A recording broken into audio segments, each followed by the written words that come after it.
রাধে রাধে। আমরা চলে এসেছি মা দারবাসিনী মা তারার মন্দির প্রাঙ্গণে চলে এসেছি। তিনি হচ্ছেন মা দারবাসিনী মা। এখানে আমরা সবাই পিকনিক করতে এসে মা দারবাসিনী মা তারাকে দর্শন করতে এসেছি।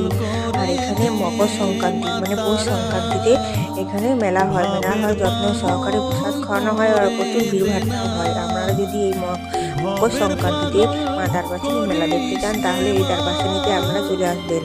আর আমার ভিডিওটা আপনাদের কেমন লাগছে একটু লাইক কমেন্ট শেয়ার করে চ্যানেলটিকে সাবস্ক্রাইব করে দেবেন আর একটু কমেন্ট করে জানাবেন যে আমার ভিডিওটা কেমন হচ্ছে। আর এখানে দুটি পাথর আছে, এই পাথর দুটি নাকি মা দারবাসিনী নামে বিখ্যাত, জায়গাটার নামে বিখ্যাত। এই পাথর দুটি তুলতেও পারে না, এখানে এই সেই দুই পাথর দুটি কেউ তুলতে পারে না। এই পর্যন্ত আমার ভিডিওটাই রইল।